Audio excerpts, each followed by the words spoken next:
noite. Boa noite, professora Rochelle. Sou professora do curso de Serviço Social e técnica do Departamento de Regulação e Procuradoria Institucional. Vamos agora dar continuidade ao nosso terceiro dia da semana acadêmica. Como essa transmissão ela ficará gravada, é importante que a gente fale um pouquinho sobre o que é essa semana acadêmica.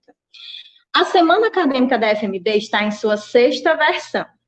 A semana acadêmica é um momento que antecede o período letivo. É um momento preparado para você, professor da FMB, com o intuito de que você conheça a instituição, onde ela está localizada, quem é o seu núcleo gestor.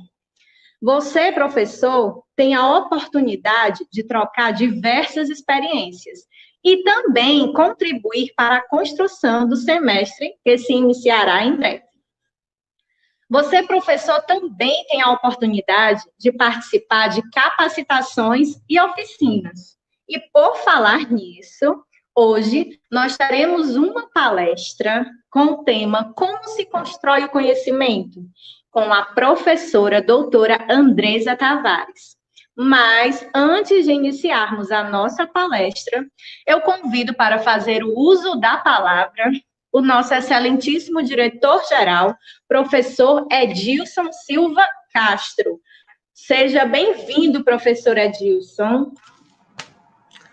Boa noite, professora Ana Rochelle, boa noite a todos os nossos docentes da Faculdade Maciço Baturité.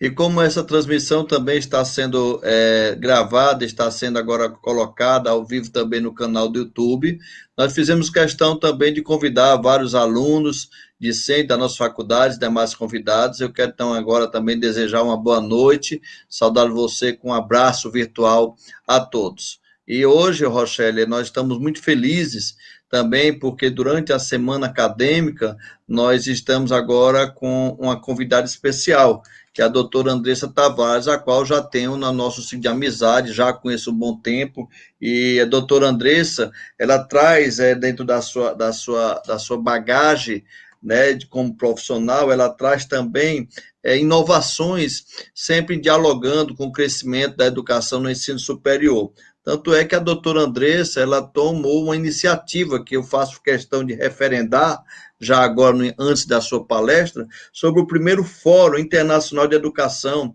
que a faculdade, a qual ela também é conselheira da faculdade e trabalha essa parte de edição, onde ela faz o primeiro FORFEM, que é o primeiro Fórum Internacional de Educação da Faculdade Metropolitana do Rio Grande do Norte, né, Rio Grandense. A FAMEM vai estar juntamente, através dessa ideia, né, dessa iniciativa da professora Andresa, dialogando, né, com educadores de vários países, onde vão estar trabalhando o tema diálogo sobre educação, internet e mídia. Interessante o tema que ela colocou, localizar na cibercultura. Isso depois ela vai também estar explicando durante a palestra o que é esse localizar, em vez de globalizar, né? Então, sinta-se, professora Andresa Tavares, abraçada pelo nosso corpo docente, pelos nossos alunos das diversas áreas que a Faculdade Maciço Baturité tem hoje aqui nessa live conosco. Sinta-se acolhida.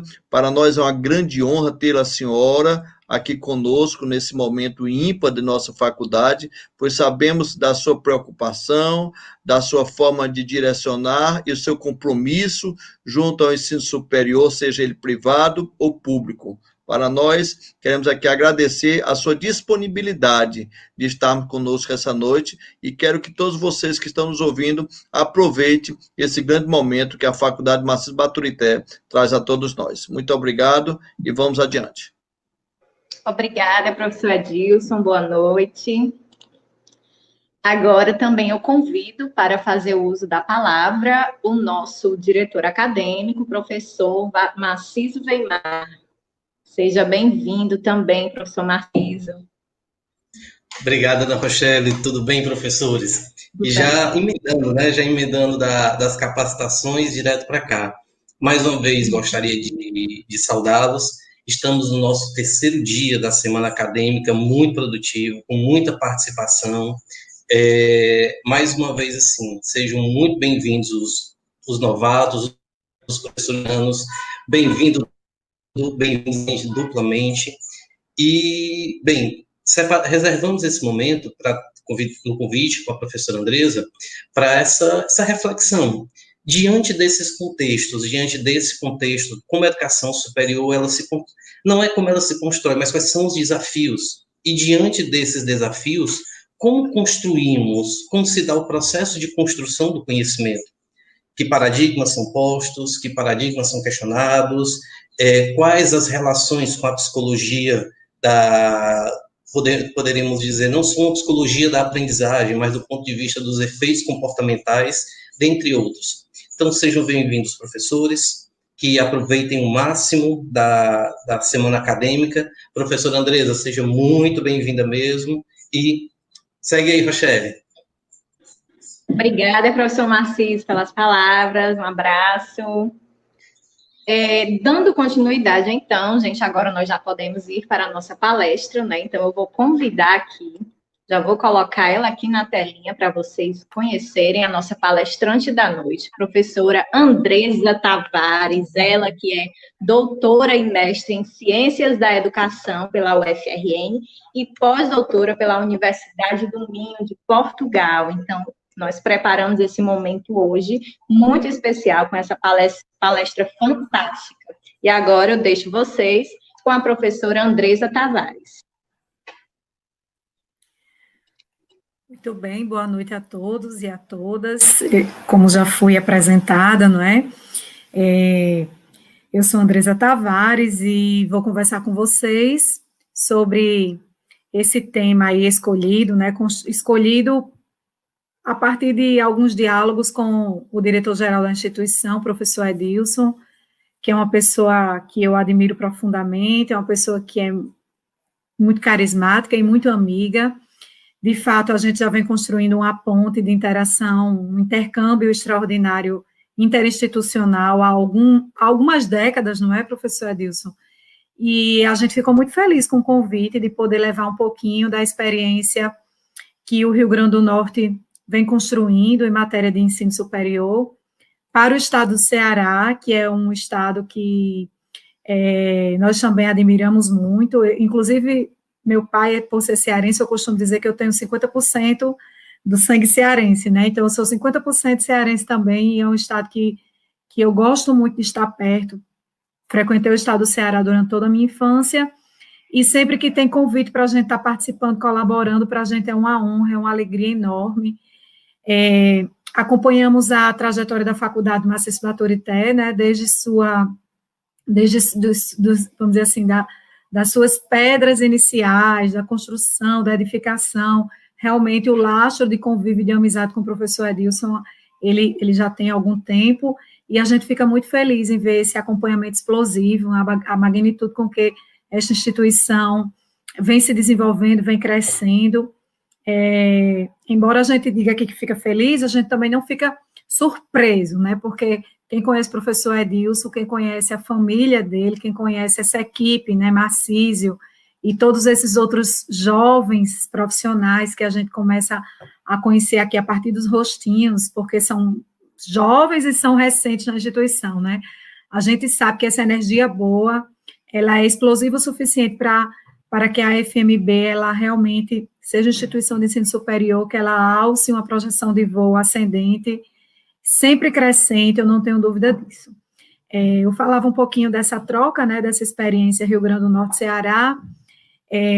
O Ceará é um dos estados brasileiros que ele é mais bem sucedido em matéria de educação básica, né? Todo mundo, inclusive, aqui no meu estado é muito comum os pais procurarem enviar os seus filhos para o estado do Ceará para cursarem educação básica. Em matéria de produção do conhecimento para o ensino superior, o Rio Grande do Norte já tem uma tradição muito boa, né, muito significativa. Então, nós temos aqui o nosso Instituto Federal, onde eu sou professora, e também a Universidade Federal, onde eu também sou professora colaboradora, tanto nos cursos de graduação como de pós-graduação.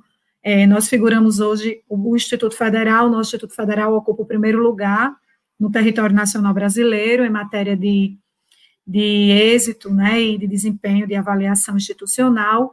A nossa Universidade Federal, ela ocupa o primeiro lugar na região Norte e Nordeste, em relação aos seus desempenhos acadêmicos. Os nossos programas de pós-graduação também estão entre os principais do país. Então, eu acho que nós formamos uma química perfeita, né, nessa interação entre, quando o campo epistêmico que a gente para pensar é a educação. Então, eu acho que o Rio Grande do Norte e o Ceará tem muito, se verdadeiramente derem as mãos, acho que é um intercâmbio que vai fazer com que os dois estados se beneficiem muito, um emprestando a sua capacidade extraordinária de projetar a educação básica e o outro emprestando a sua capacidade de socializar experiências e emprestar também técnicas, né, e formas de produção do conhecimento sobre a educação superior.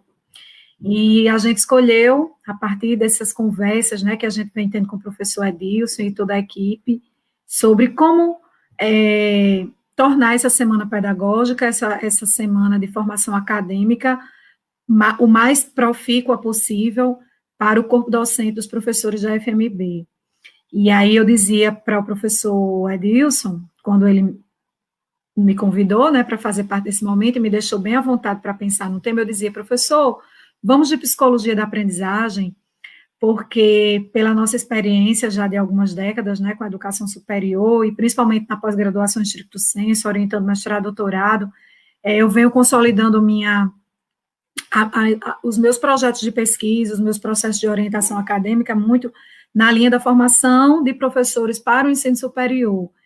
E o que eu tenho percebido, a partir dos trabalhos que eu venho realizando, né, principalmente em nível de mestrado e doutoramento, os trabalhos que eu tenho orientado, é que o professor do ensino superior, muitas vezes, ele sabe muito pouco sobre a profissão docente, né? Isso porque o ensino superior, ele está relacionado à educação profissional, né? E aí, por isso, a gente também acolhe nesse segmento profissionais que são do campo do bacharelado, que não, muitas vezes, entram na docência do ensino superior sem serem provenientes, né, de cursos de licenciatura.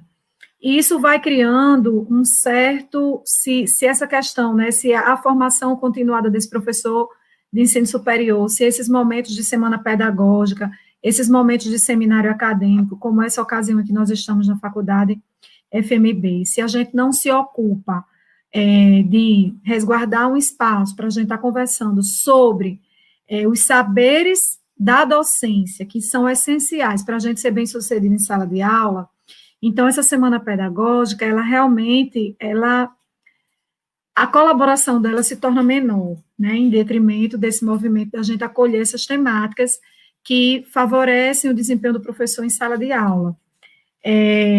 Obviamente que eu não estou dizendo aqui que isso é um problema da FMB, mas eu estou dizendo que isso é um problema nacional, né, os nossos professores universitários, exatamente porque existem muitos bacharéis, e também nas escolas de educação profissional, isso também acontece, né, nós temos uma quantidade de corpo docente enorme, que vem do campo do bacharelado, das profissões liberais, que não tem um contato próximo com a profissão docente, com os saberes da docência, e aí, por isso, se torna tão necessário, nesses momentos de formação continuada, estar conversando sobre os conhecimentos que são essenciais para o professor, mas não qualquer professor, aquele professor autoritário, né, aquele professor mecanicista, aquele professor repetitivo, mas o professor transformador, aquele professor que realmente consegue impulsionar a aprendizagem, impulsionar desenvolvimento em sua sala de aula.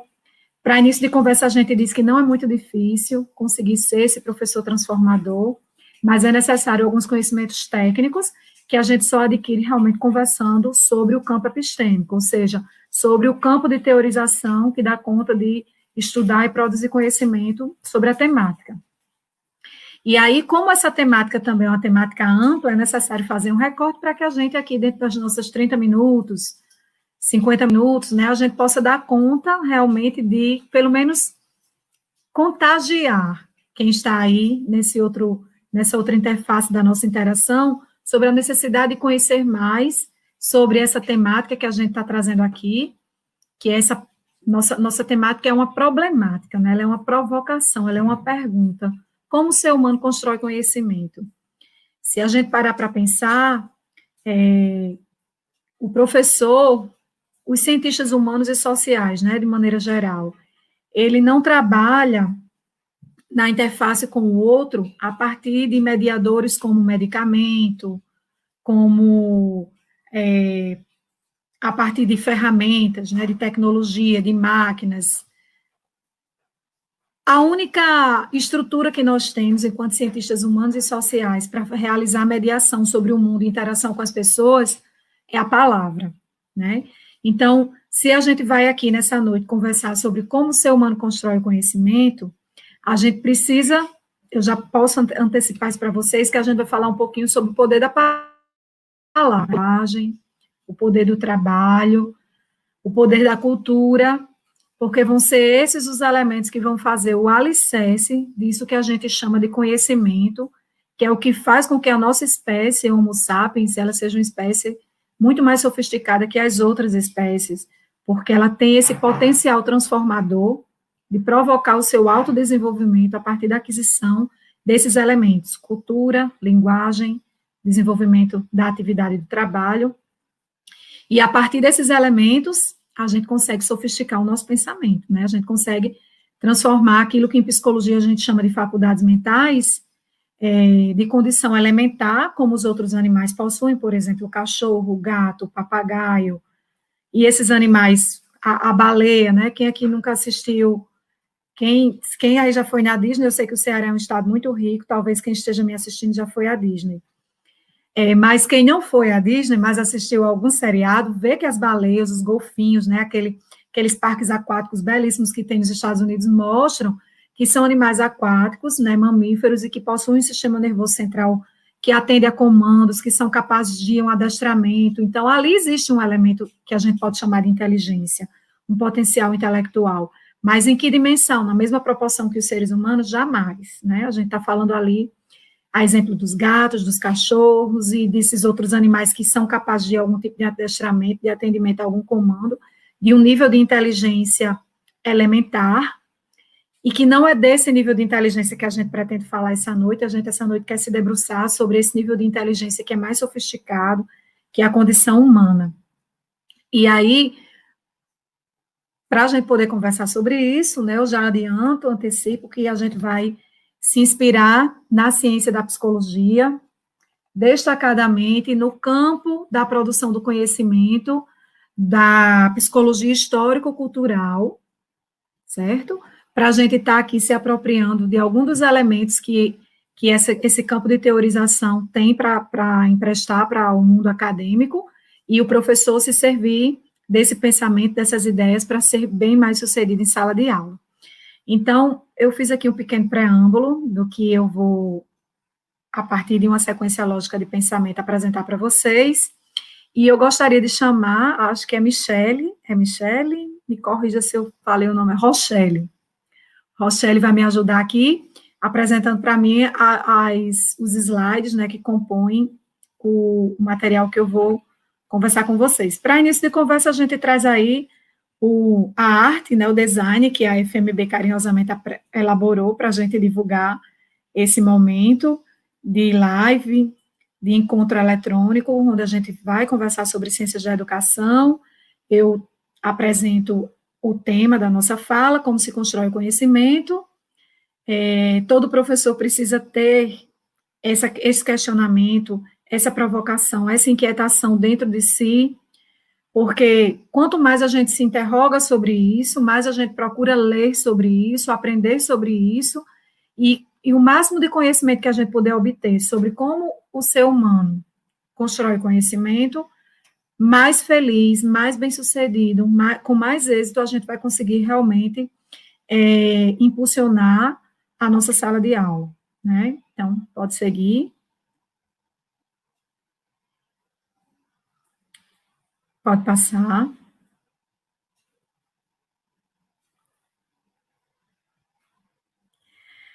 Mais uma vez a lâmina. Aí é o cartaz, né, do Fórum Internacional que o professor Edilson falou rapidinho, que nós estamos organizando.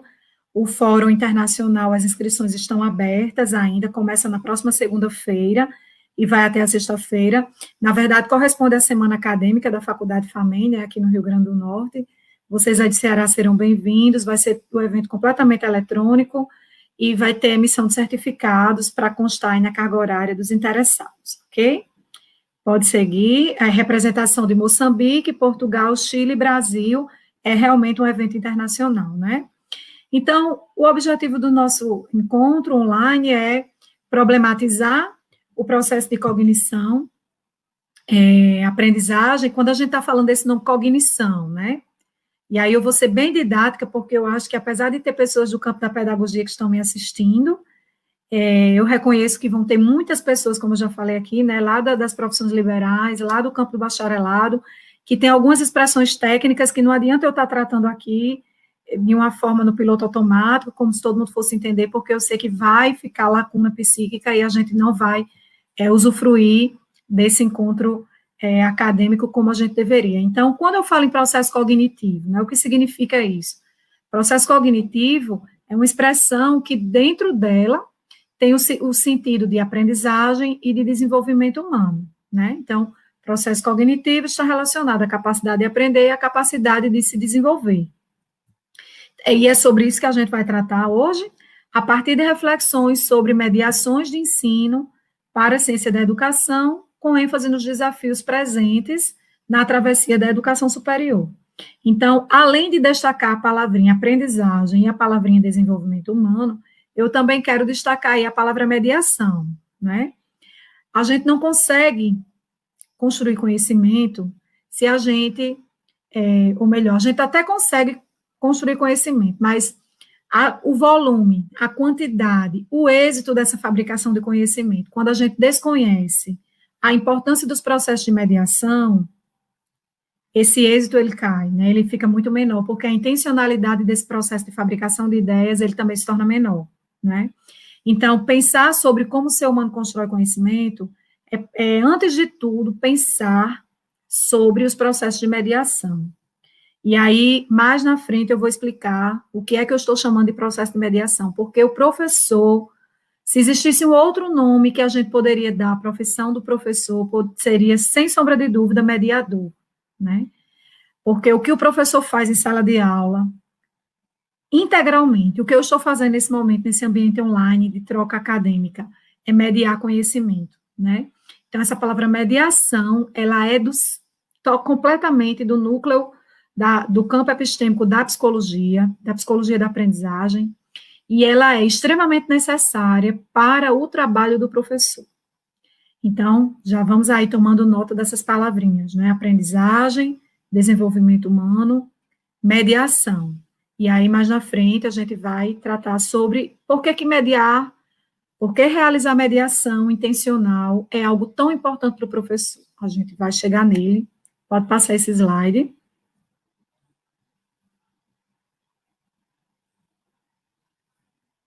Pronto.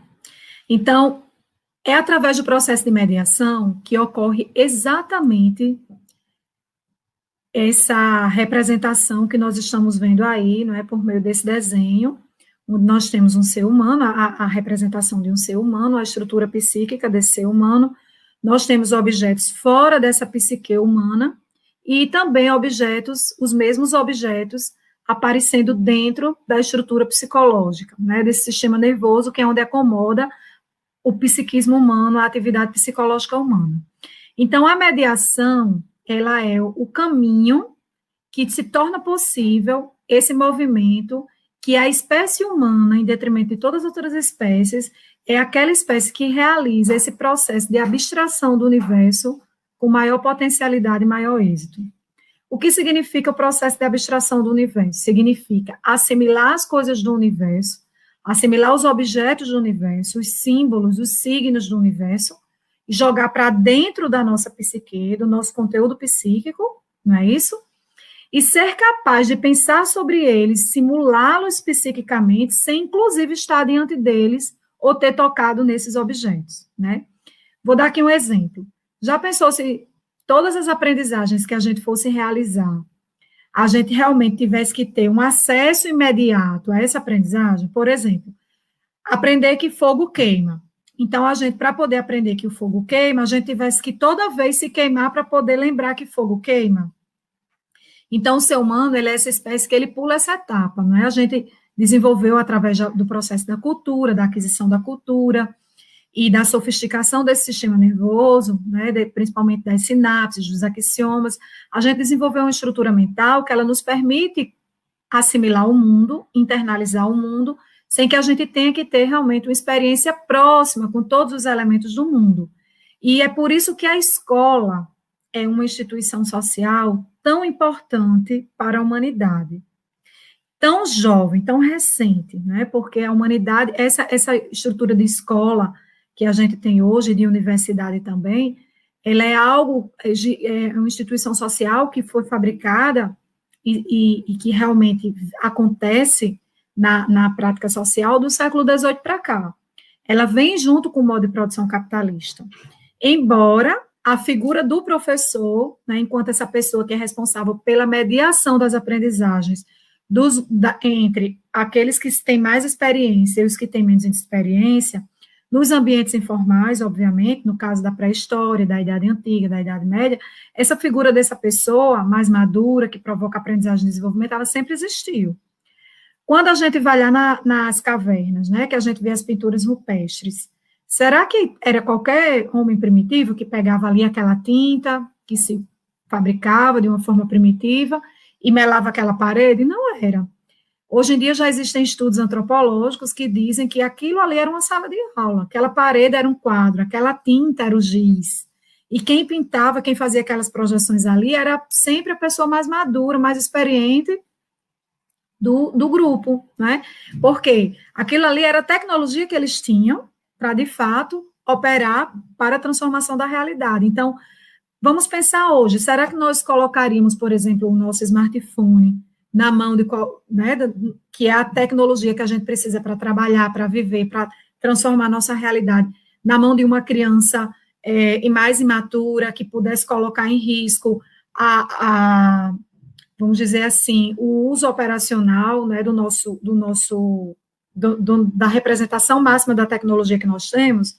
Obviamente que não, né? A criança poderia jogar na água, a criança poderia derrubar no chão, a criança poderia jogar, encher de vírus e invalidar. Então, existem mil e um motivos para que a gente evite que esse outro sujeito menos maduro, ele atue diante dessa tecnologia que a gente precisa no mundo de hoje para atender os nossos problemas. Assim também era na pré-história. Se aquilo ali representava o máximo da tecnologia para transformar e garantir os processos de aprendizagem, então, aquela tecnologia era utilizada pelas pessoas mais maduras e mais preparadas para aquele processo, aquele ritual. Na Idade Antiga do mesmo jeito, na Idade Média do mesmo jeito, e não é à toa que existe aquele pensamento que é até de Kant, né, do filósofo, conhecimento é poder, e ele se expressa realmente através desse poder por meio dos processos de ferramentas tecnológicas, lembrando que tecnologia, gente, não significa apenas computador, isso aqui é tecnologia, mas são novas tecnologias.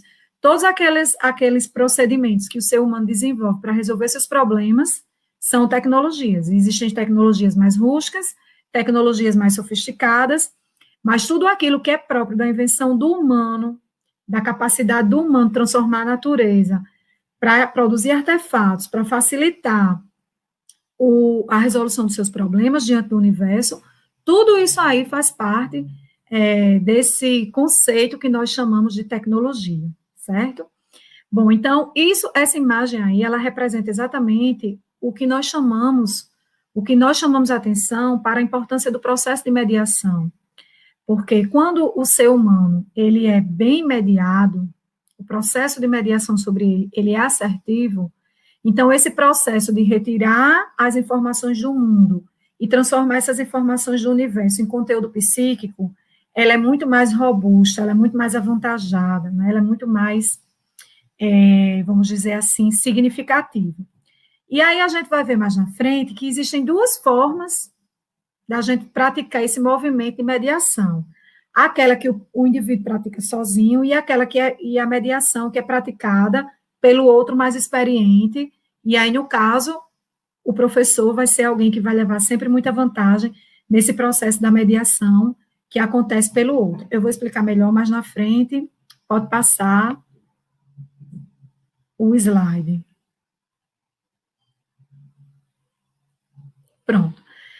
Vou recapitular aqui algumas ideias que eu já venho apresentando a partir da minha argumentação, para que fique bem claro, né? Então, já está bem, acredito que já esteja, assim, bem enfatizado, que o conceito central, os conceitos centrais que a gente, a partir desse encontro online, vai insistir neles, vão ser os conceitos de ensino superior, e esse ensino superior, que é desenvolvido por professores, ele precisa estar de olho nas metodologias que esse professor utiliza, porque a metodologia, ela trabalha numa relação direta com esse processo de mediação, que é o conceito da psicologia, que respalda esse trabalho do professor, que precisa ser bem feito, para que ele produza o máximo possível de conteúdo psíquico no seu estudante, a partir das aprendizagens, aí já está o nomezinho aprendizagem lá embaixo, né, e desenvolvimento, que a disciplina que esse professor está apresentando ao aluno permite,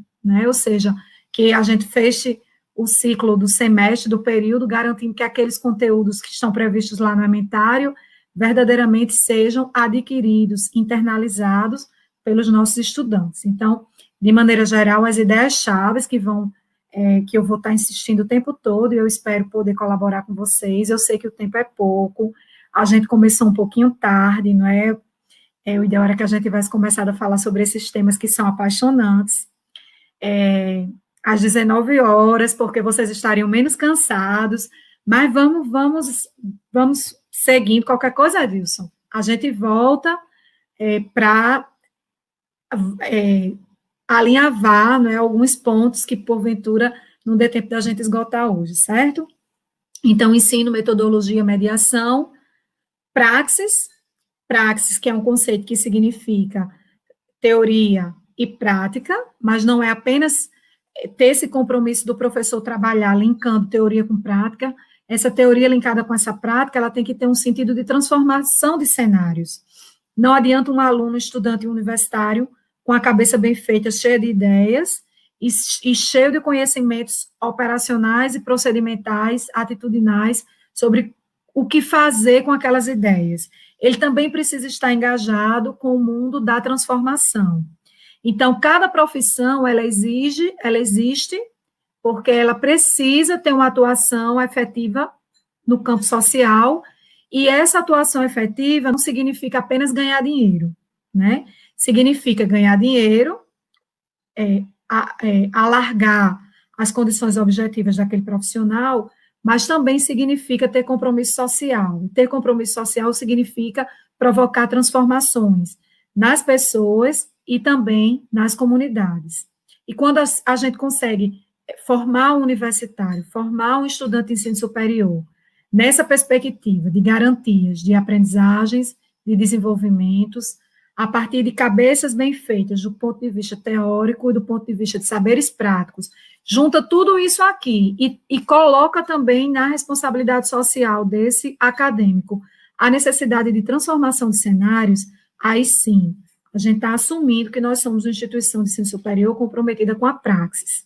Por trás dessa palavra tem todas essas ideias em processo de integração, né, alinhadas, certo? Nesse slide aí, quando a gente fala de mediação, vocês estão vendo que, de propósito, a gente colocou um parêntese e a gente fala em cognitiva e em didática, né? Vou recuperar a ideia que eu comecei no slide anterior. Quando a gente está falando aqui de mediação, que é esse processo de internalização do universo, né? Mediar significa internalizar os objetos, os símbolos, os signos do universo para o nosso conteúdo psíquico. A mediação, ela pode acontecer de duas formas. A mediação, ela pode acontecer de forma cognitiva e ela pode acontecer de forma didática. Atenção, professores e estudantes de licenciatura que estão me ouvindo. Todo ser humano consegue aprender sozinho, né? A gente não precisa necessariamente de um professor para a gente poder aprender. Quando a gente está nesse processo de aprender sozinho, a gente está num processo de assimilação do universo, de internalização do universo, a partir de um processo de mediação simbólico-cognitivo, autossuficiente. Em psicologia, a gente chama esse processo também de metacognitivo, né? Quantas vezes a gente, por exemplo, quando a gente está estudando para concurso, é muito comum as pessoas dizerem assim, eu prefiro estudar sozinho do que ir para uma aula de cursinho, né? Porque sozinho eu consigo me concentrar mais, o meu modo piloto automático de aprendizagem é eu na minha ilha de isolamento, porque eu já criei comandos e estratégias de atalhos de aprendizagem que eu funciono mais. Isso é verdade. Em larga escala, nós aprendemos sozinhos, sim. Quando a gente aprende sozinho, quando a gente assimila o universo num processo individual de autonomia de aprendizagem, também aconteceu uma mediação. Que mediação é essa? A mediação simbólica, certo? Simbólica cognitiva, desculpa. É a mediação cognitiva. Então, eu, interface com o universo, aprendi, né? Existem pessoas com alta habilidade em determinadas áreas que elas são o exemplo principal de como é que as mediações simbólicas cognitivas acontecem, né?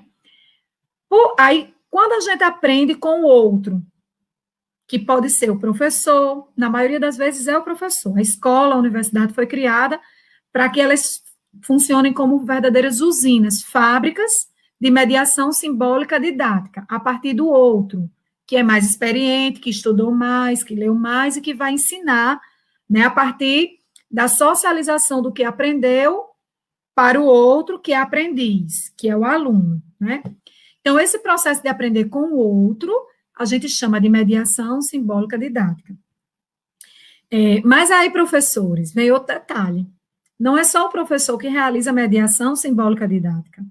Basta que a gente tenha um irmão mais velho, que saiba, que já tenha determinadas aprendizagens a mais que a gente, e numa brincadeira de rua, ou numa conversa na mesa, a gente prestando atenção àquele nosso irmão, a gente vai aprender com o nosso irmão determinadas travessuras, determinados atalhos, né, de regras e normas de sobrevivência, que eu não precisei de uma sala de aula para a gente poder se apropriar, né? Então, o pai, a mãe, o responsável, as pessoas com quem a gente convive, desde que eles sejam, com relação a uma aquisição de aprendizagem mais madura do que nós, ele pode ter, inclusive, menos idade que nós, mas se em determinado aspecto ele é mais, vamos dizer, já aprendeu, já tem aquele conteúdo psíquico, que em mim ainda é uma lacuna psíquica, ele vai ser meu mediador simbólico didático, certo?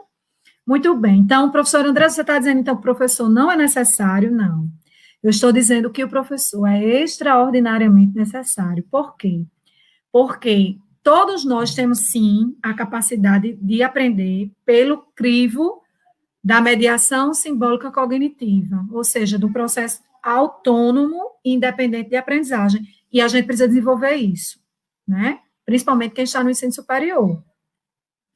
Eu também estou dizendo que a gente aprende quando a gente faz um grupo de estudo, que a gente vai estudar com outro amiguinho que sabe mais, e ele ensina para a gente, sem ele ser professor, diplomado, com licenciatura, a gente aprende com ele.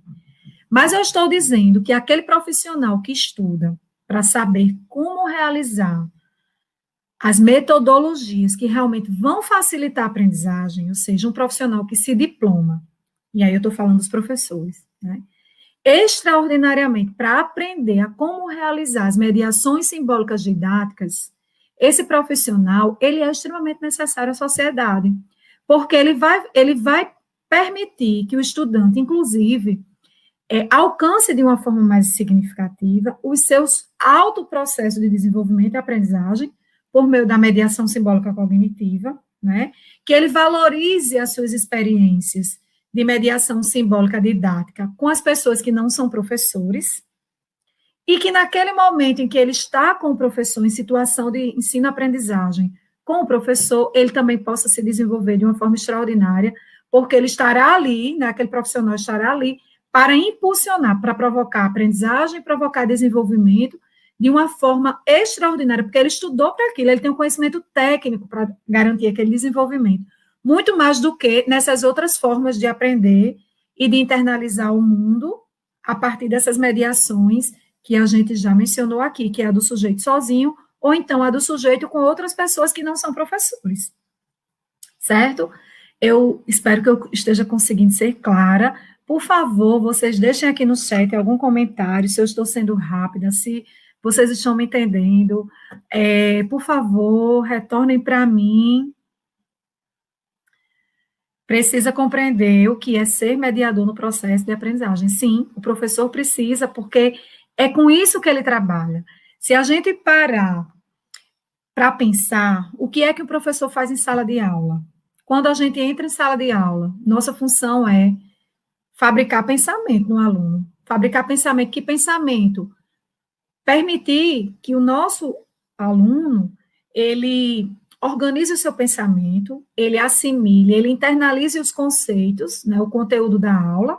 E como é que a gente organiza o pensamento? Internalizando aquele conteúdo que o professor está apresentando e colocando ele lá juntinho com outro crivo, outro compósito de conhecimentos que nós já trazemos, que nós já possuímos a partir das outras experiências que nós temos, né? Então, quando a gente consegue fazer esse movimento, esse professor está mediando, está atuando como mediador em sala de aula. E aí, com isso que eu falava antes, né? O professor, ele não vai estar usando medicamento para isso, ele não precisa usar uma palmatória para isso, ele não precisa estar constrangendo ninguém para isso, ele liga o piloto automático da leveza, da criatividade, até mesmo da brincadeira, do humor, do ambiente de bem-estar em sala de aula, e a partir dessa interação, ele vai garantindo que essas aprendizagens vão acontecendo, né, dos conceitos que ele precisa trabalhar, sempre com esse cuidado de perceber se realmente aquele conteúdo que está em xeque na aula foi verdadeiramente internalizado pelos aprendentes, e internalizado em sintonia com o que ficou da retomada do conteúdo anterior, e é nesse fluxo que o nosso pensamento vai se construindo, né? Então, com isso eu estou querendo dizer que o trabalho do professor, ele é fortemente atrelado à palavra, à linguagem, né? À capacidade de se comunicar. E tudo isso tem a ver com a mediação, porque quanto mais didático o professor for, quanto mais ele tiver paciência pedagógica, né? Tiver essa capacidade de trocar por miúdos, por traduzir em singelezas aqueles conceitos que ele tem que dar conta do estudante internalizar, mais bem-sucedido em suas relações de mediação ele será, porque ele vai ter a garantia, né, de que esse estudante realmente vai internalizar aquele conteúdo que estava programado para aquela aula. E para o professor não tem nada mais realizador do que isso, né? A gente sair de um tempo de aula com aquela garantia de que, poxa, hoje nossa aula, todo mundo se divertiu, todo mundo quis estar na sala de aula, e as pessoas quiseram estar ali, não porque elas eram obrigadas a estar ali, né, mas elas quiseram estar ali porque elas estavam sentindo que aquele conhecimento era importante para a sua vida pessoal, para a sua vida profissional, e para aquilo que a gente dizia antes, para a transformação da realidade, principalmente no Brasil, num país como o nosso, em que a gente sabe que a desigualdade está aí batendo na porta de todo mundo, e a gente precisa, sim, deixar a nossa contribuição, a nossa colaboração de transformação social para a vida das pessoas. Pode passar, por favor, o slide. Como eu já falei, conversar sobre aprendizagem, ensino, desenvolvimento, mediação, assumir a conversa a partir de um campo epistêmico específico. Quando eu falo campo epistêmico, eu estou querendo dizer o quê? Um campo específico de produção do conhecimento, o campo das leituras, da teorização específica. Conversar sobre essas ideias significa chamar a psicologia para conversar, a psicologia da aprendizagem, e significa chamar a pedagogia para conversar. Vão ser duas ciências que vão se enlaçar para poder realmente emprestar ideias aos professores, para que eles possam ser mediadores mais fortes, mais consistentes em suas salas de aula, certo? E quando a gente está falando em pedagogia e em psicologia, a gente também não está falando de qualquer pedagogia ou qualquer psicologia. Porque, veja, quando a gente estuda lá, quando a gente começa a estudar as ciências, a gente vê que todas elas são divididas em escolas, que vão ter aquelas ciências que são mais progressistas e aquelas que são mais conservadoras.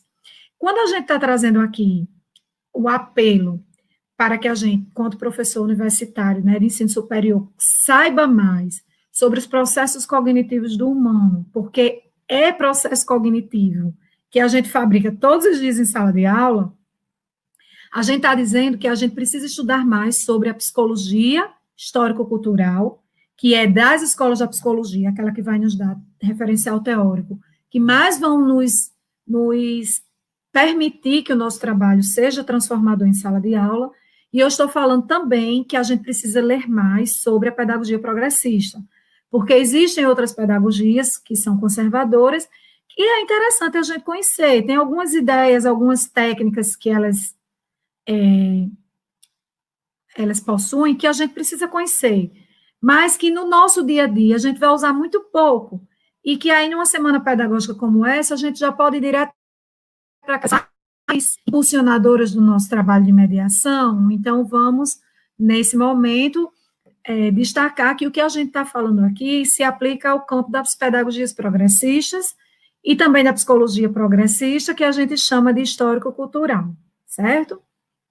Só para situar vocês de que campo científico a gente está falando, e dentro desse campo científico, de que escolas a gente está falando.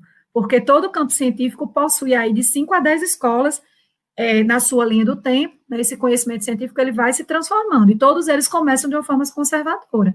E aí a gente está situando esse debate sobre a psicologia da aprendizagem, na ciência da psicologia e da pedagogia, mas agora já nesse contexto mais recente, que dá conta de escolas que respondem muito mais a essa possibilidade do professor, enquanto mediador, conseguir um trabalho muito mais frondoso em sala de aula, no sentido de uma produção de conhecimento muito mais robusta com os seus estudantes, certo? Pode avançar.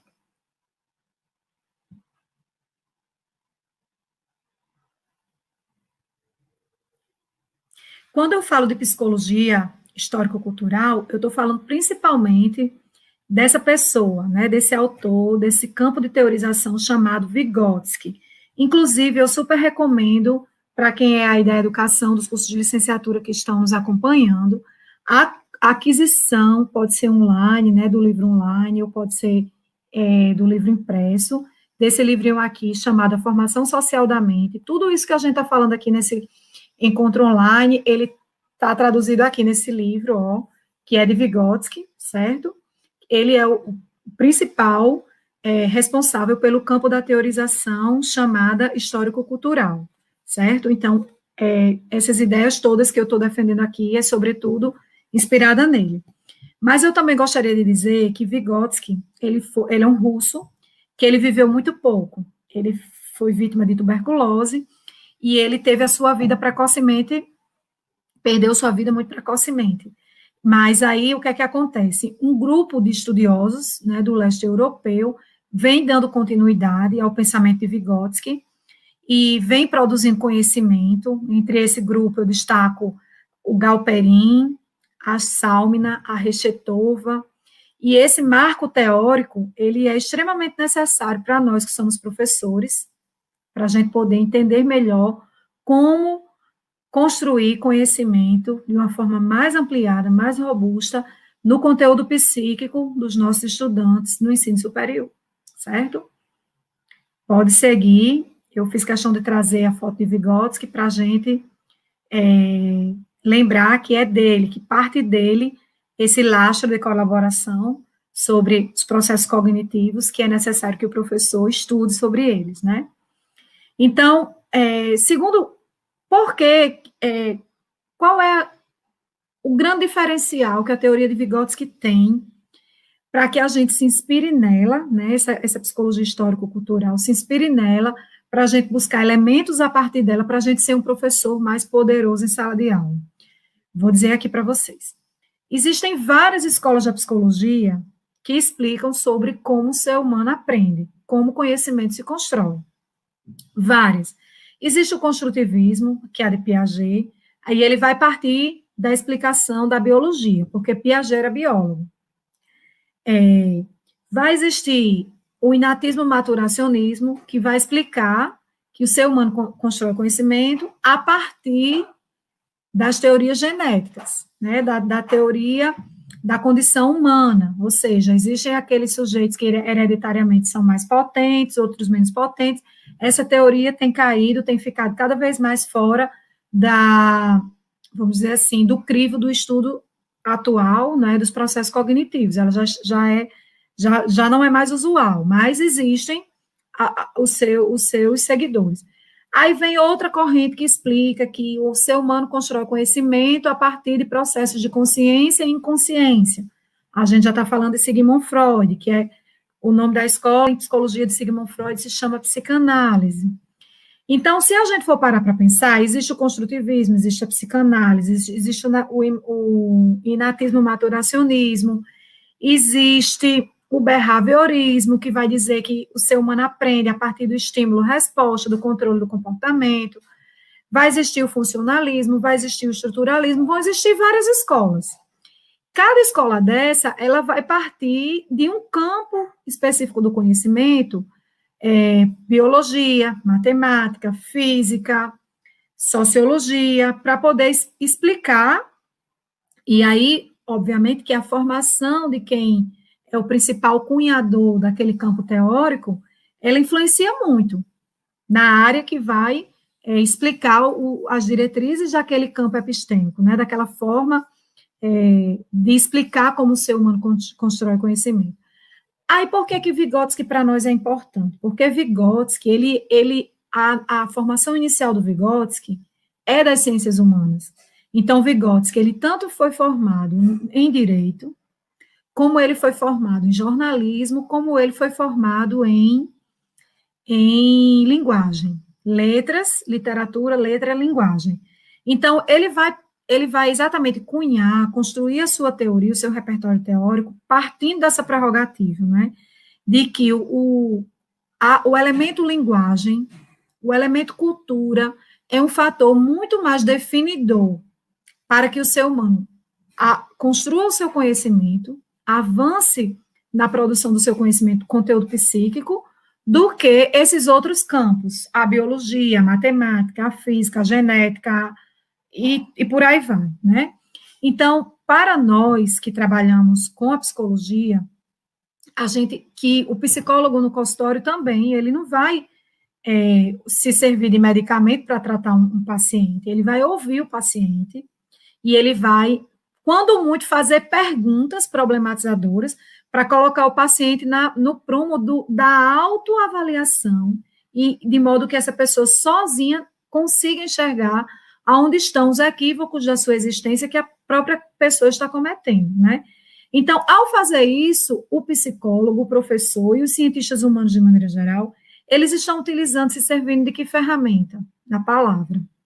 Se é a palavra, é a linguagem, é a fala, é o idioma, a gente está trazendo para essa estrutura psíquica exatamente o campo das ciências humanas e sociais para explicá-la, né? Então, por isso que esse repertório histórico-cultural, que nasce atribuindo uma importância extraordinária à linguagem, como sendo o campo por excelência da fabricação do conhecimento humano, é por isso que a gente traz esse repertório para dentro da nossa argumentação, né, e dizer que o ser humano, a gente fica no lugar seguro quando a gente lê sobre esses referenciais, para a gente aprender melhor como ser um professor, mediador, com um repertório mais sofisticado de intervenções. Então, eu não tenho dúvida disso, né, de que quando a gente estuda Vygotsky e esse outro grupo de estudiosos que deram continuidade ao seu pensamento, a gente sai ganhando muito, porque a gente se torna um professor muito mais produtivo, assertivo em sala de aula. E a gente parte da prerrogativa de que a linguagem, a cultura, o trabalho, são a atividade, são elementos que realmente fazem toda a diferença nesse processo de mediar o universo para o conteúdo psíquico e, com isso, produzir processos cognitivos, entre eles, principalmente a inteligência. Está muito pequenininho o meu retorno aqui, eu vou tentar ler. Algumas palavrinhas-chave eu fiz questão de deixar em destaque aí, não é? Porque apoiar a docência, o fazer do professor universitário, né, do ensino superior, nessa psicologia vigotskiana ou nessa psicologia histórico-cultural? Porque é o campo da psicologia que explica que aprender é um processo holístico, né, que envolve esse esforço do professor de, ao ensinar um conceito, uma ideia, tentar o máximo possível articular com outras ideias, de preferência que você já entenda, que traduzem uma experiência próxima para o estudante. Não adianta você ser professor e estar apresentando um conceito para o aluno e estar apoiando aquele conceito em exemplos de experiência, mas em exemplos de experiência que você teve, por exemplo, lá na França, se retratando aquela sua experiência internacional da França, quando você está diante de uma sala de aula em que muito provavelmente 99% das pessoas que estão ali nunca foram à França, né? Então, o movimento holístico, ele é esse movimento que convida o professor a trabalhar as ideias, fazendo essa articulação com a totalidade, né? Com esse movimento dinâmico de outras ideias, para a gente estar o tempo todo mostrando para o estudante que os conceitos, eles estão entrelaçados, né? A aprendizagem, ela não acontece de uma forma estanque, engavetada, mas ela tem uma plasticidade, né? Ela precisa estar articulada com aquele conhecimento que a gente já tem internalizado e com outras experiências aleatórias e próximas que a gente pode estar fazendo essa articulação. Também porque é uma perspectiva de pensamento que ela rompe com a explicação inatista, maturacionista, aquela história de que filho de peixe, peixinho é. Já pensou se fosse assim, né? Talvez muitos de nós, cujos nossos pais nunca foram diplomados, é o meu caso, eu não poderia estar hoje com o meu pós-doutorado na minha gaveta, né? Porque se filho de peixe, peixinho é, e eu sou filha de um pai que não é diplomado, logo se entende que eu também não deveria ser diplomada, né? Então, rompe com essa ideia dos mecanismos elementares. Ela traz esse compromisso com a perspectiva dialética, ou seja, em sala de aula, as ideias que eu estou trabalhando, elas precisam ser relacionadas, como a gente já viu lá em cima com o holístico. Essas ideias, esses conceitos, esses conteúdos, eles também precisam ser contados sua história. Quando a gente aprende sobre as coisas a partir da história das coisas, a gente aprende com muito mais significado. Isso é um aspecto muito legal que Vygotsky diz, né? Vamos contar sobre a história das coisas. Então, todo conceito tem uma história, né? As pessoas têm uma história.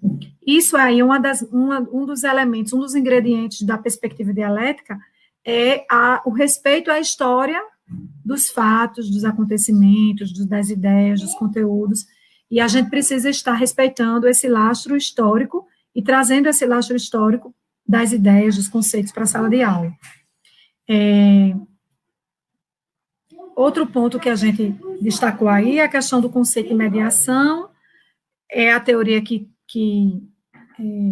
insiste nessa história, né, de que o trabalho do professor é o trabalho do mediador, e que essa mediação significa o uso de instrumentos, o uso de signos.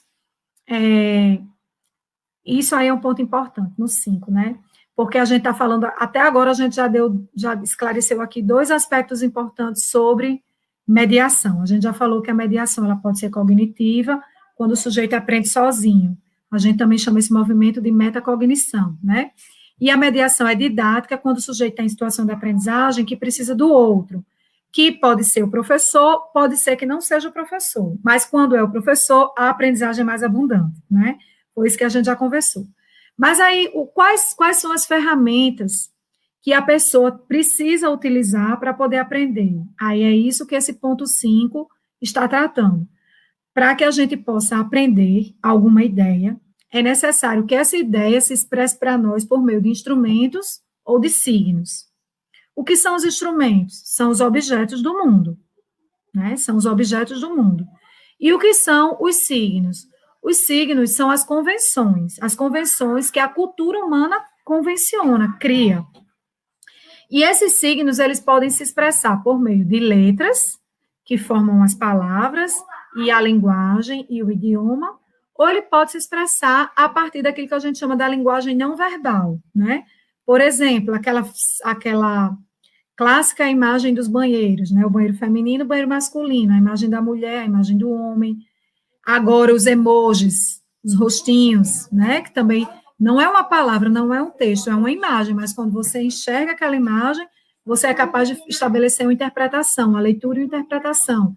Isso aí a gente chama de linguagem não verbal. Então, para que a gente possa realmente estar internalizando o universo em um processo de mediação, é necessário que a gente tenha contato com signos ou com instrumentos do mundo, né? Não vai ser no vácuo, no vazio, que a gente vai produzir conteúdo psíquico. Para a gente construir conteúdo psíquico, a gente precisa estar em contato com signos ou com instrumentos, né? E aí, se tem alguém da pedagogia que está nos assistindo, já vai a dica. No desenvolvimento da espécie humana, a nossa estrutura psíquica, no início da nossa formação, quando nós somos criança, a nossa estrutura psíquica, ela precisa partir do concreto, a aprendizagem precisa partir do concreto, né?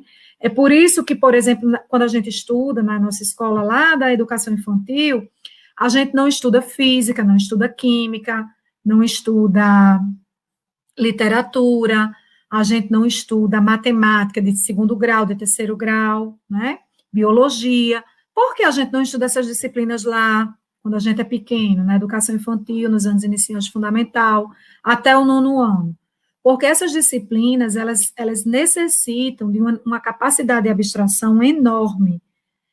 E a criança não está pronta ainda para desenvolver esse nível de abstração.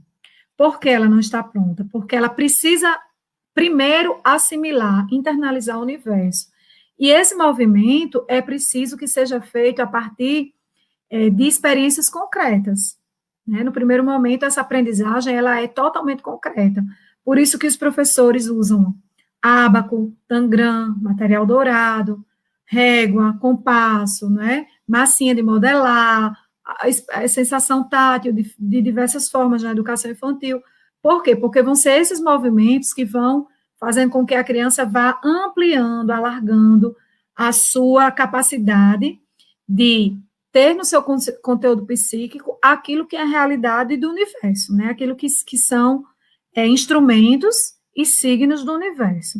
E aí, só depois, a partir da reunião de um certo tempo de vida, né, de um certo tempo cronológico, e de assimilação desse universo, é que realmente as pessoas vão ter capacidade de pensar de uma forma a abstrair esse universo e poder aprender determinados conhecimentos que só vão se apresentar na escola, lá no ensino médio e depois na educação superior, como é o caso do que nós estamos fazendo agora. Então, veja bem, aí isso vai ser uma lição importante para a gente, né, professores de ensino superior. Quando a gente estiver percebendo que o nosso aluno está com dificuldade de entender determinados conteúdos, porque o conteúdo ele é de natureza abstrata demais, então vale a pena a gente fazer um pequeno recuo e apostar um pouco nas exemplificações, nas relações com as realidades concretas, com as possibilidades concretas. Em física, a gente chamaria esse movimento de transferir o conceito para um espectro visível. Né? Então, trabalhar essa ideia do espectro visível, daquele conceito numa perspectiva visível, concreta. E a partir desse movimento do concreto, depois ir saindo um pouquinho dele, chegando na dimensão mais abstrata, porque também aqui a gente não quer dizer que é ideal que a gente acostume o aluno da gente, nessa zona de conforto, de só aprender pelo crivo do concreto. Não. Mas a gente sabe que, vou voltar para a realidade social e econômica do nosso país, né? Muitos de nós, mesmo de escola particular, se teve professor, por exemplo, de física, de química, de biologia, essas disciplinas são extremamente importantes para desenvolver a nossa capacidade de abstração, mesmo que depois a gente vá fazer direito, psicologia, jornalismo, pedagogia, mas minha capacidade de abstração, ela é completamente afetada pela qualidade do ensino médio que eu tive, pela qualidade de estimulações que eu tive, para pensar de maneira abstrata com esse momento curricular lá. E muitas vezes a gente sabe que o nosso aluno, ele teve experiências precarizadas, em relação a esses contatos de aprendizagem com a literatura, com a linguagem, com a língua portuguesa, foi precarizado. Então, esses bolsões de lacunas psíquicas, eles chegam para a gente no ensino superior. Isso é muito comum na faculdade privada, né? De receber esse aluno que muitas vezes é trabalhador, que aí já vem lá da realidade do trabalho do ensino médio, e já fez essa escola cansado, e com inúmeras dificuldades. Então, professor, cabe a gente fazer esse movimento, que é possível de ser feito, né? Fazer esse recuo dessa dimensão abstrata do conceito que a gente tem que trabalhar, e estar apostando no concreto. Porque quando a gente faz esse movimento, a gente consegue ir resolvendo essas lacunas psíquicas que a gente precisa sanar para aí depois, sim, poder trabalhar o conteúdo que a gente tem responsabilidade sobre ele, de mediar numa perspectiva mais teórica, não é, mais fugaz, vamos dizer assim, pelo crivo do teórico, né? Por que apoiar a docência na psicologia vigotskiana? Porque ela compreende ensino, ou seja, o papel do professor como mediação de aprendizagem, né? Pode passar. Pode passar. Tem uma palavrinha, essa palavrinha aí, gente, ó, internalização, tá? É uma palavra que a gente também precisa namorar com ela, a gente precisa flertar com ela quando a gente estuda, quando a gente escolhe ser um professor de ensino superior transformador, facilitador da aprendizagem. E ela é própria de Vygotsky. Existem outras formas da gente chamar esse movimento. Vamos pensar naquela imagem lá, segundo slide, terceiro slide que a gente projetou, o ser humano com os sólidos geométricos dentro de sua psique e os sólidos geométricos fora. Aquele movimento a gente chama de internalização em Vygotsky. Em Vygotsky. Se fosse Piaget, a gente chamaria de assimilação. Se fosse com o pessoal lá do inatismo maturacionismo, a gente ia chamar esse movimento de transformar em conteúdo psíquico o universo de absorção. Tipo bucha. Quando a bucha entra em contato com a esponja, quando ela entra em contato com a água, ela não absorve?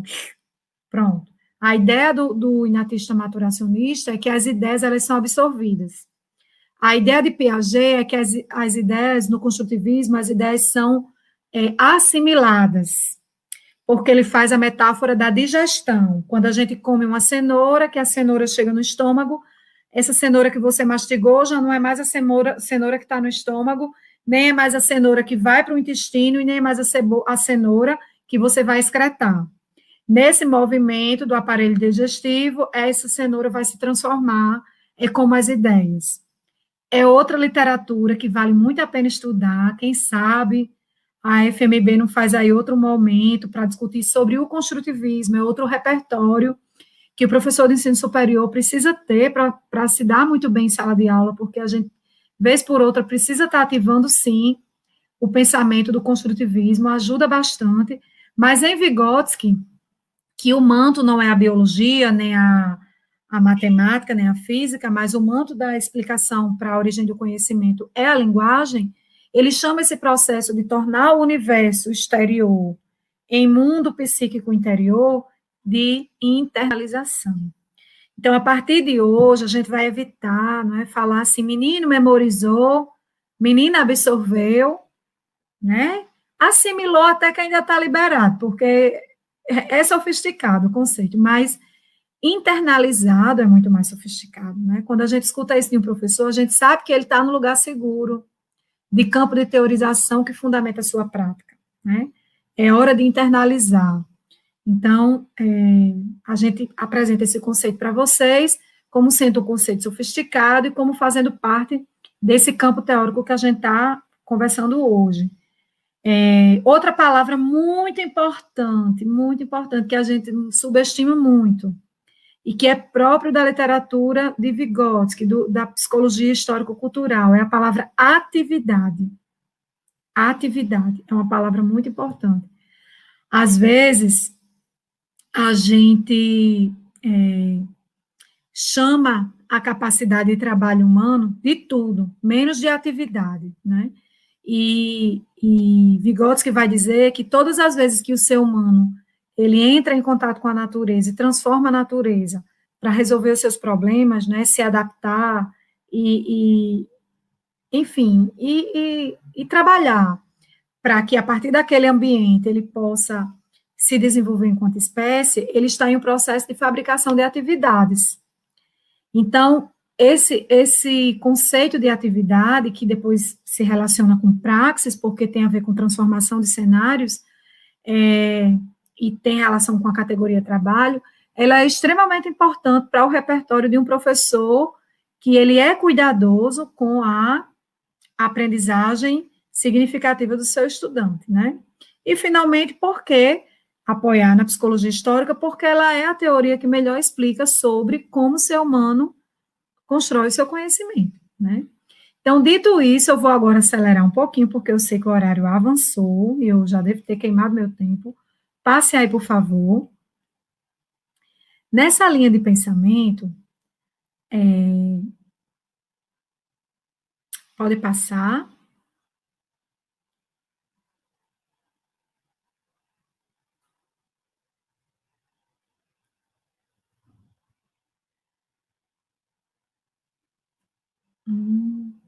Pronto.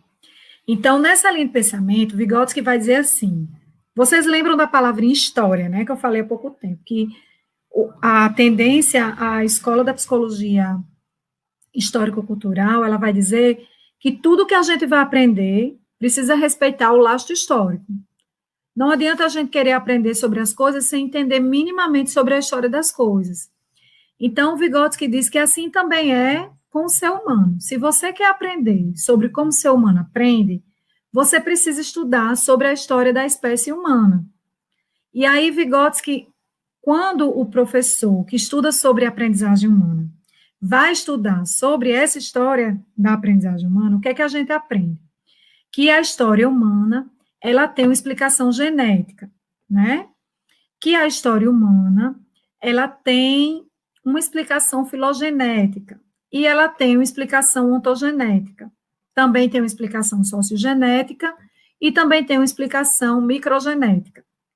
E que a gente precisa entender desses 5 movimentos para a gente poder entender melhor como é que essa fábrica, que se chama cérebro humano, ela pode ser mais impulsionada, né? Então, por exemplo, nós, professores de seres humanos, precisamos estudar sobre essas coisas dos seres humanos.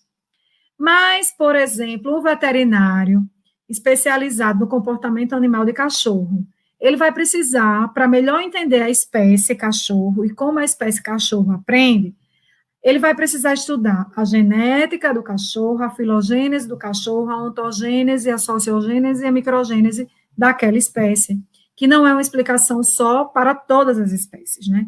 Sendo que aprender sobre esses movimentos, que eu vou explicar já já em que consiste, do humano, é mais complexo do que em qualquer outra espécie. Por quê? Porque de todas as espécies do universo, aquela que apresenta uma capacidade mais sofisticada de aprender são os seres humanos. Então, o que significa que o desenvolvimento humano, ele tem uma origem, quando eu estou falando de desenvolvimento, eu estou falando da aprendizagem humana, né? Ele tem uma origem genética. Ele tem uma origem genética porque o ser humano, ele tem biologia. Então, para a gente poder entender como o ser humano aprende, a gente também precisa estudar a biologia, compreender que a gente possui um cérebro, uma medula espinhal, que no cérebro existem células chamadas sinapses, que, por sua vez, funcionam a partir da presença de determinados hormônios, né, que fazem com que o conhecimento, as informações, a energia cerebral, ela entre em movimento, e aí é preciso compreender também essa parte dos hormônios. Então, quem faz muito bem isso hoje, de compreender essa natureza genética da aprendizagem, é que inclusive é uma especialização que está super em alta, meio que uma moda aí, a neurociência, né? Ela vem dando conta, o pessoal da pedagogia tem feito muito a neuropedagogia, ela explica bem esse processo genético de como compreender as estruturas biológicas do ser humano, que elas têm uma relação total com o processo de aprendizagem. é muito bom aprender sobre isso, é fantástico, e o professor precisa saber sobre isso. Eu não vou dar conta de aprofundar isso aqui hoje, mas eu estou dizendo que a gente precisa conhecer sobre isso também. Outro aspecto que a gente precisa conhecer é sobre a história das espécies, né? Como eu acabei de falar. Cada espécie tem sua história. Então, conhecer sobre a espécie humana. Um exercício legal, assistir filmes, tipo aquele filme do fogo lá, Guerra do Fogo, né? Que mostra mais ou menos como é que o ser humano lá na idade primitiva existia. Entender, por exemplo, que a gente, quando aprendeu a rir, por exemplo, o riso é uma característica cultural, que hoje a gente, quando ri, a gente tem o controle do riso, mas quando a espécie humana começou a rir, a se divertir, ela não queria parar de rir, e ela continuava rindo mecanicamente por causa da sensação de bem-estar do riso espontâneo, que partiu realmente por uma necessidade do lúdico, né, daquele momento lúdico que viveu, mas aí a gente continuava provocando o riso, como se o fato mecânico de provocar o riso viesse o bem-estar, mas não vinha. E a gente consegue perceber, por exemplo, outra questão massa que o filme trata, é a ideia do sexo, né? Então, assim, quando descobri a história do prazer, atividade sexual direto, não tinha o controle, então, essas questões, né, que tem a ver com a cultura, com o processo de desenvolvimento cultural, com a história da espécie, isso tudo é importante que a gente estude, entenda, porque isso tem tudo a ver com a forma como o ser humano aprende hoje. E hoje, principalmente, depois dessa pandemia, né, que a gente está se tornando muito mais sujeitos virtuais do que sujeitos presenciais. A ontogênese, então, isso aí é muito importante porque, além de toda espécie ter a sua explicação de aprendizagem pela sua genética e pela história da espécie, toda espécie, ela também tem uma explicação de aprendizagem por fases. Por exemplo, o ser humano, toda espécie tem um plano ontogenético, é isso que está dizendo aí, o plano ontogenético. Por exemplo, o ser humano, ele não aprende da mesma forma durante todo o seu desenvolvimento de vida. Na primeira infância, ele vai ter um processo, ele vai ter um script, ele vai ter um determinado know-how de aprendizagens que vai ser próprio daquele campo. Então, por exemplo, a criança nasceu, ela vai se emborcar, ela vai sentar, ela vai engatinhar, ela vai andar, ela vai correr.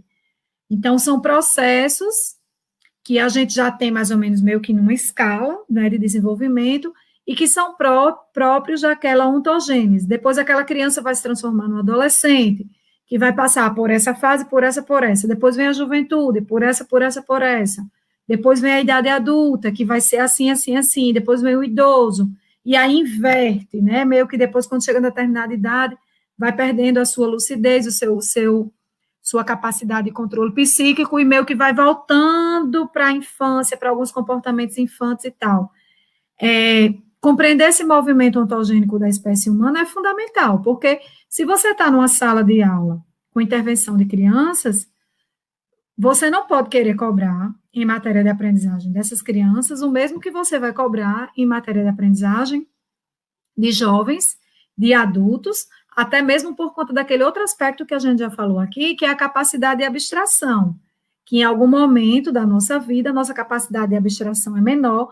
Vocês vejam, olha, quando a criança estranha, a gente tem um negócio de dizer, o fulaninho estranho. O que é o estranhar de uma criança? É a ausência da capacidade de abstração, né? A criança chora porque ela acha que a pessoa que ela já tem o vínculo pelo cheiro, né? Pela voz, reconhece a voz, que se distanciou, aquela pessoa foi embora de vez da vida dela. A criança não consegue abstrair no sentido de entender que ela saiu, mas ela volta, né? Então, vem o choro do desespero, da sensação do medo, da perda. Isso expressa isso que a gente está discutindo aqui, né? Que é a capacidade de abstrair, que tem tudo a ver com os processos cognitivos, com a capacidade de aprender, com o processo mental. E com o trabalho do professor. Pode passar. Então, além de entender sobre a estrutura biológica, sobre a história da espécie, sobre as fases que a espécie possui, para a gente estudar sobre como o ser humano aprende, pode passar o slide. A gente também precisa aprender sobre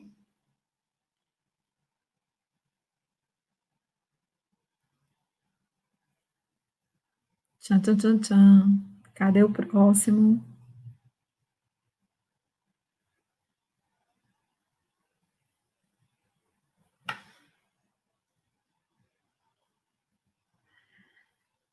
Sociogênese e microgênese.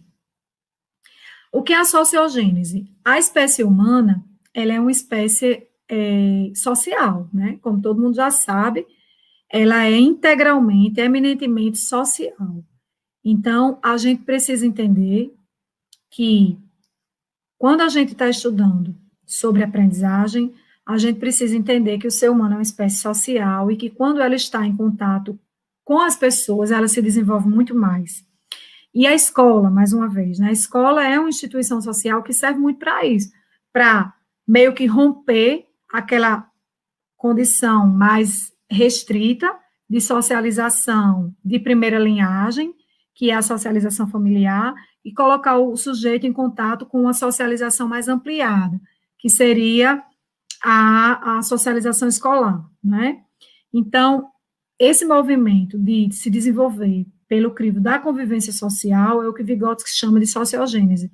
Nem todas as espécies são sociais, né? Então, aquela que precisa se estudar, a dimensão da aprendizagem pelo crivo social, são aquelas espécies que são de cunho social, como é o caso da espécie humana. E a microgênese. O que é a microgênese? É aquilo que nos torna únicos, né? Ou seja, cada sujeito tem sua microgênese. Então, ao mesmo tempo que na espécie humana, todos nós somos sociais, nós temos nossa sociogênese, mas a nossa sociogênese muitas vezes pode ser igual uns aos outros, né? Por exemplo, as pessoas de uma mesma casa, vamos pensar na situação de gêmeos, pessoas gêmeas univitelinos.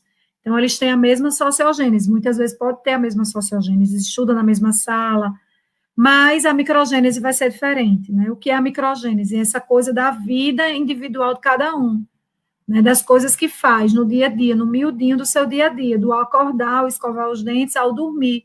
O que foi que aconteceu nesse roteiro do dia, nesse cronograma do dia? É esse movimento de quem você deu bom dia, de quem você interagiu, do que você se alimentou, de onde você foi, o que você assistiu, o que você leu, que é uma experiência individual sua, unicamente sua.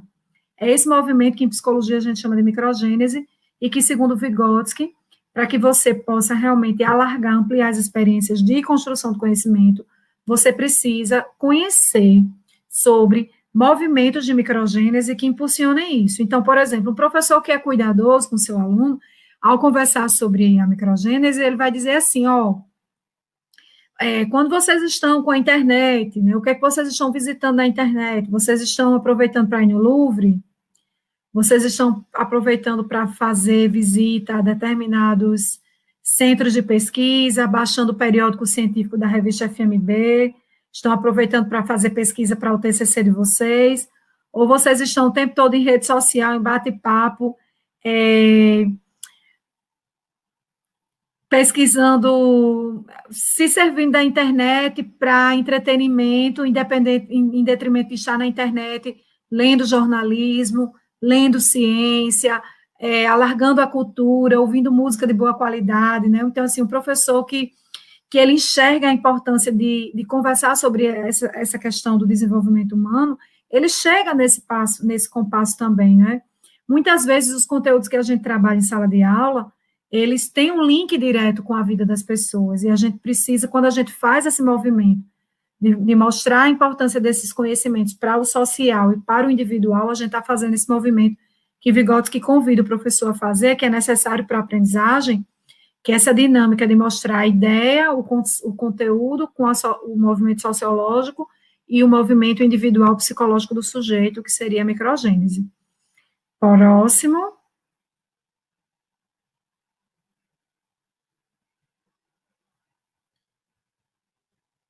Pronto, então, eu já falei sobre esse slide, não é? Quando eu falei assim, que em Vygotsky, a faculdade mental ou o processo cognitivo, pode ser chamado das duas formas, ele divide em duas formas, as elementares e as superiores.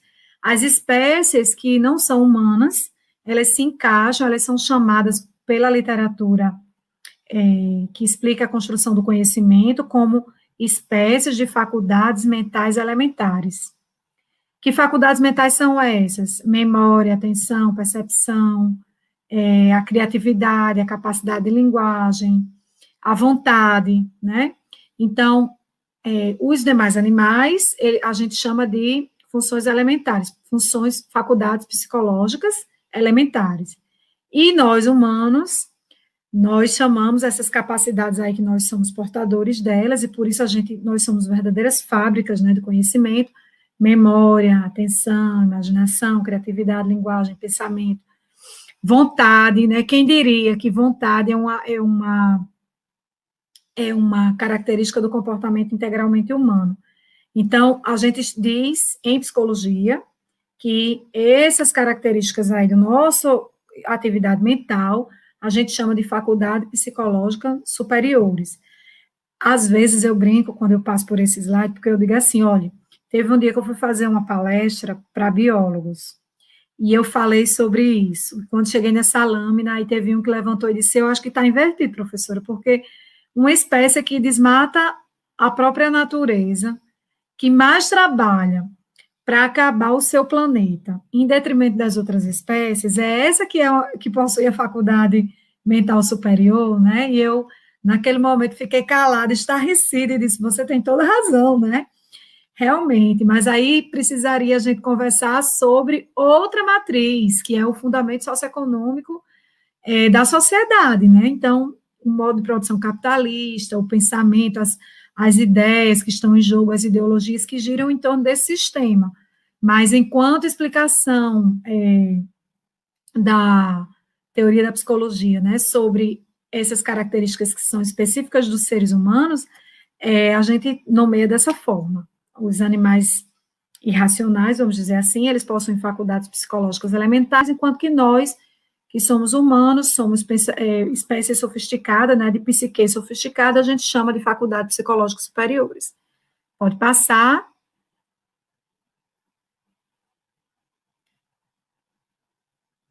Já está bem pertinho. E aí, pode passar. Essa daí eu já expliquei. Pode passar. Agora a gente vai voltar especificamente para o conceito de mediação simbólica. Já falei sobre a linguagem, né? A linguagem, ela é muito importante nessa teoria, por quê? Porque Vygotsky, que foi o cunhador do pensamento, da explicação de como o homem constrói o conhecimento, ele parte do crivo de que a linguagem é a porta de entrada. Quanto mais a gente explica pelo crivo da linguagem, pelo crivo do argumento, pelo crivo da explicação, mais a gente vai conseguir construir o pensamento do aluno de uma forma mais sólida. Essa lâmina aí, ela é muito importante. Por quê? Porque ela vai dizer exatamente como é que nesse jogo de linguagem que o professor precisa ter com o aluno para explicar, para argumentar sobre os conteúdos que ele precisa ensinar, como é que deve ser essa progressão. Todo conhecimento, ele deve partir do conceito. Se a gente fosse pensar como na física, né, a matéria, a menor partícula da matéria é o quê? É o átomo. Então, comparando a linguagem com a física, qual seria o átomo da linguagem? É o conceito. A menor partícula de qualquer aprendizagem é o conceito. Então, antes de a gente querer que o estudante aprenda um emaranhado de conceitos junto, conectado, integrado, a gente precisa explicar cada conceito na sua especificidade, para depois a gente juntar todos os conceitos. Então, a sequência é mais ou menos essa. O estudante chega para a gente com noções sobre as coisas. As noções é o quê? São um conceito frouxo. É a ideia do conceito, mas sem a clivagem científica. É a ideia do conceito a partir da perspectiva do dia a dia, do senso comum, da rua, da comunidade. Ou então, nenhuma noção. Ele chega desprovido da noção. Não é assim que o aluno chega para a gente. E, a partir dali, a gente vai apresentar o conceito, que é aquele conteúdo que está lá no inventário da disciplina, deve fazer bem feito, né, construir essa conceituação bem sólida. A partir daí, esse conceito, ele precisa avançar na direção da atividade. E aí, aprender esse conceito, para que ele me serve? Quais são as atividades? Olha o conceito de atividade, vinculado a trabalho, que ficou lá atrás, né? Para que esse conceito serve em nível de atividade? Quando a gente aprende o conceito e o seu crivo de atividades, a gente vai começar a pensar nos conceitos que apresentam conectividade entre si. Quando esses conceitos e conectividades, eles se juntam, eles formam aquilo que a gente chama de teoria. Ou seja, um conjunto de conceitos formam o que a gente chama de teoria. Aí o conjunto de teorias formam o que nós chamamos de paradigma. E o conjunto de paradigma forma o que nós chamamos de indicadores. O que são indicadores? Quando a gente consegue pensar, organizar o pensamento a partir de indicadores, é porque a gente conseguiu um nível mais sofisticado de aprendizagem. É quando a gente é capaz de antecipar um problema.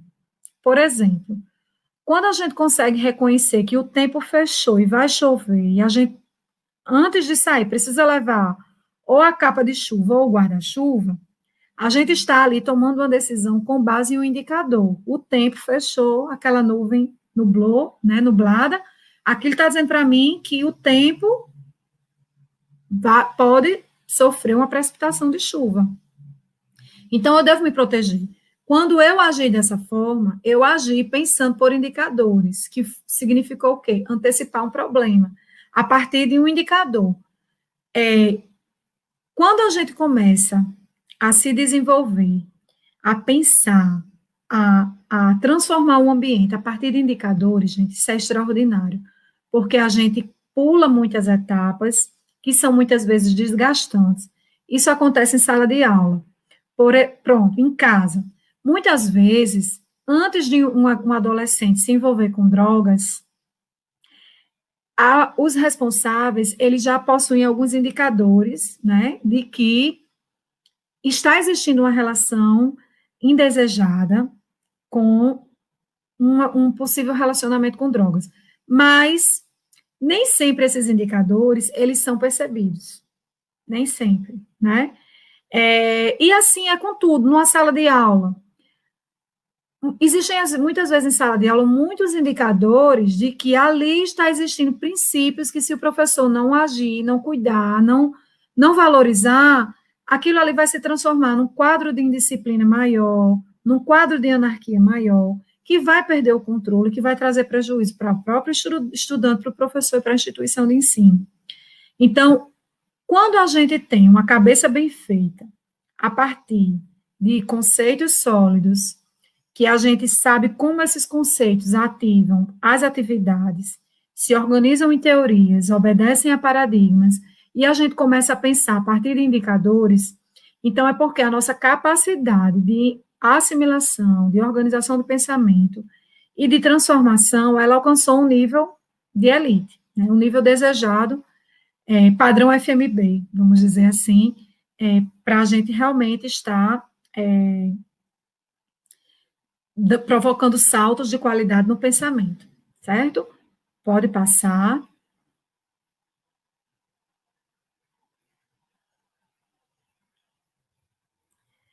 Pronto.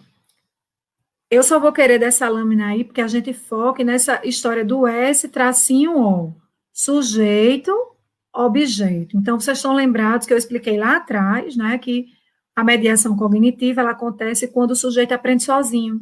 Ele não precisa ter professor, ele só precisa ter ele e o universo. Ele interagindo com o universo. Mais ou menos quando a gente faz a primeira experiência que a gente tem com uma plataforma que a gente nunca usou, a gente vai por intuição, batendo em tudo que é botão, tentando acertar, tentando errar, né? Pronto, ali nós estamos em um momento fértil de mediação cognitiva, é você e o objeto, certo? Isso aí é legal, é importante a gente saber que a gente tem essa capacidade, sim, sem sombra de dúvida.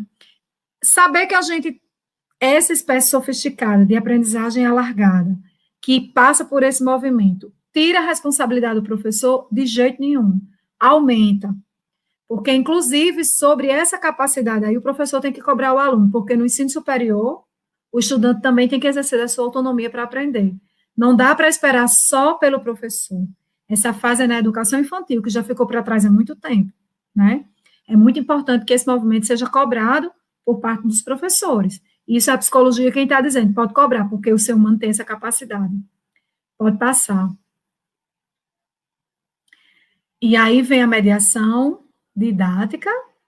Agora sim, o sujeito e o objeto estão vendo o tracinho e o nome embaixo, professor, né? Lembrando que a gente está chamando aí professor, Mas pode ser também o outro mais maduro, que não é um diplomado, mas que naquela ocasião está agindo ali para ensinar, para mediar.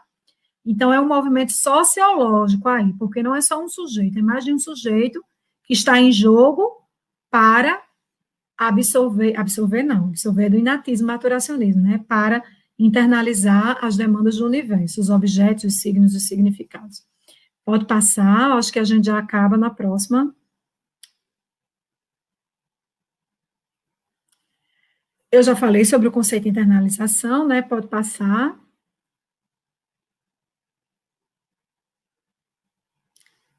A aprendizagem provocará desenvolvimento nos aprendentes, quanto mais privilegia ativamente a participação, o diálogo, a expressão criativa, o trabalho em grupo, o intercâmbio de experiências, atividades discursivas dos alunos e a sua singularidade. Isso aí é uma síntese dessas ideias todas que a gente vem trabalhando. Veja que aqui ninguém está falando em uma nova descoberta científica, ou então desses modismos que estão aí, é sala de aula invertida, escola ativa, não. Nada disso precisa, né? É o básico. O professor precisa fazer o que é básico. O que é básico? Se expressar bem, compartilhar bem. Acima de tudo, ser um bom conhecedor das temáticas que ele vai ensinar, né? Porque quando você não é portador daqueles conceitos, e nem das teorias, e nem dos paradigmas que você vai ensinar, como é que você vai dar conta de dentro de um trabalho que pode ser básico, mas que ele seja suficiente para que os estudantes aprendam os conceitos? Você não vai ter condições de mediar, porque nem você tem aquelas ideias internalizadas ainda, né? Então, o que é legal em Vygotsky e nessa literatura que dá continuidade ao pensamento dele é isso, né? Porque eles não vão falar em nome de nenhuma pirueta pedagógica, não. Não precisa. É saber falar, é saber argumentar agora, ser coerente, ser justo com a sua profissão. Você escolheu ser professor, então você tem que conhecer sobre os elementos que são necessários para que você seja um professor bem-sucedido. Uma parte desses saberes diz respeito à parte técnica da profissão. E os bacharéis, por exemplo, chegam com esse conhecimento bem desenvolvido. Mas outra parte são os saberes didáticos e psicológicos, que precisam se unir a esses saberes técnicos para que, de fato, esse estudante tenha acesso a esse conhecimento nessa fabricação de ideias, que é fundamental ao estudante de ensino superior, né? Eu acho que eu fico por aqui, não tem mais não, né? Será que ainda tem algum slide? É isso. Como eu falei, não esgotei o tema, sei que não esgotei. Sei que, assim, meu coração ficou dilacerado aqui, porque tinha algumas questões que eu precisava fazer de uma forma mais minuciosa, porque o tema é complexo, afinal, a gente está trabalhando, a gente tentou conversar aqui sobre a estrutura mais nobre que a condição humana possui, que é a inteligência, né, a capacidade de construir conhecimento. Mas dentro do que era necessário, provocar vocês, deixar todo mundo instigado, contagiado, com água na boca, e querer aprender mais sobre isso, eu acredito que a gente deu conta aqui de colocar as pessoas para pensar e para acolher essa ideia e alargar aí de forma metacognitiva, de forma de mediação cognitiva, né, com autonomia, para ler sobre essas provocações que a gente deixou aqui. Obrigada aí, não sei quantos ficaram comigo, quantos participaram, eu espero que eu tenha conseguido corresponder à expectativa de vocês. E você estava aí, pastor? Direto. Você não estava na outra, não? Pois eu estava achando que você tinha me abandonado. Não, eu fui para outra, terminei e voltei para cá. Pessoalmente, agradecer sua disponibilidade, doutora Andressa Tavares, são ricas palavras. Eu estava aqui comentando também, né, houve um pequeno equívoco da equipe, porque eu tinha pedido, inclusive, para essa palestra ter sido aberta para o público, porque ela é muito enriquecedora.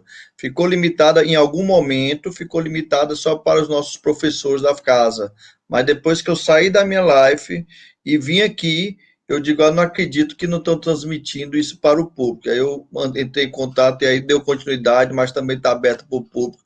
Eu estou aqui me tremendo de raiva, Andressa, porque era para ter, desde o início, para estar é aberto para o público também, mas ficou gravado, quero te agradecer bastante, vi os comentários aqui dos professores também, que estão muito felizes com toda a riqueza de conteúdo que a senhora trouxe para a nossa faculdade essa noite, e mais uma vez agradecer. E o seu fórum, a qual a senhora está aí à frente, né, com certeza vai ter esse grupo de docentes aqui da FMB, já vi uns comentários dizendo que estou ansioso para chegar o dia do fórum, e realmente vai ser muito edificante. Eu acredito que nós vamos ganhar muito com essa sua iniciativa, né, de trazer esse fórum numa visão localizada, né? Sim, Localizada. Esse é mais um aprendizado para mim essa noite, viu? Viu? Muito obrigado e até a próxima, professora. Eu que agradeço. O site já está disponível no próprio site da FAMEM. A inscrição é gratuita, o evento é todo online. A gente espera a FMB lá, até porque os alunos FMB do RN vão estar inteiro conosco. Então, que vem os do Ceará também, né? Pronto. Eu vou estar lá também. Vou mandar um alô na hora lá no comentário, vou estar por lá. Um abraço, eu conto com a sua visita aqui no Ceará. Vou. Segundo semestre de agosto, a gente tá. Segunda quinzena. De agosto a gente está aí. E pelo menos na sexta noite, que é a palestra de encerramento com o professor Bento, do Ceará, a gente conta fervorosamente com a presença de vocês, porque vai ser um show, a conferência. Perfeito, um abraço. Boa noite aí, lembrança lá ao Keira e toda a sua família. Um abraço. Amém. Beijo. Obrigada, professores. Tchau, tchau.